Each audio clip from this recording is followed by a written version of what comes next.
Pa ovo drvo ima jedno 5 metara u visinu ove grane. Grane kao zove gore. A Boga piti šta je dole ispod. Celo stablo sa sve granama. Evo kako izgleda. Znači Sava propast. Znači propast. Evo i ovdje ide i uz obalu. I na sve strane je granje. Ali ovoliko nisam video nikad. Eto.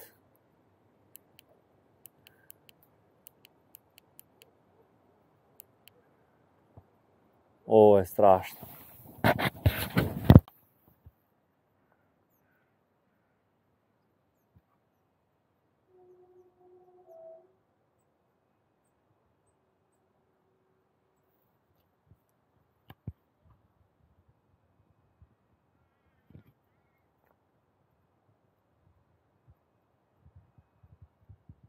Sad ovako da li se vidi. Pošto ja imam Trabuco Trinis 160 grama, 3,90 sa Brave 4500 mašinicom. Sada, pošto njega više nema, ja sam sada uzeo, da li se više ne proizvodi uopšte ili nemam pojma ni ja sam sa tim štapom prezadovoljan. Sad sam uzeo štap koji je najsličniji njemu.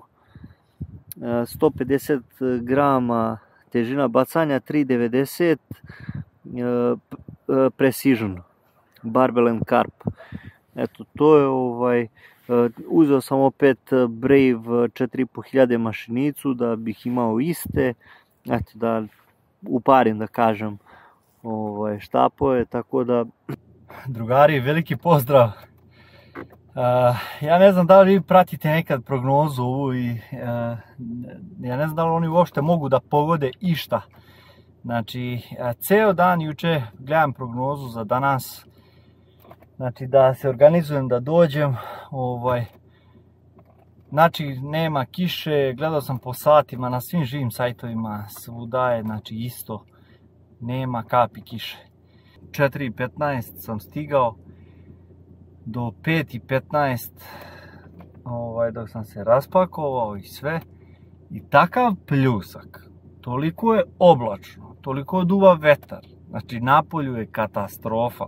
Ja ne znam, znači ne vredi, ja sam danas htio da snimim ovo jedno pecanje, ali ne vredi. Znači ja sam sad mokar, sve živo mi je mokro, blatnjavo, propast. Znači propast. Ne znam da li vi pratite ovu prognozu, ali ovo stvarno definitivno tačno ne treba pratiti, izađeš, pogledaš kakvi su oblaci i po tome, mislim ne znam drugi način.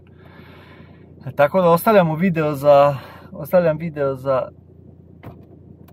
gledam da vam snimim još neki video i da završim ovaj mjesec sa tim, pa u decembru jedno ili dva luda neka pecanja po najvećoj zimi, pa eto, to je to.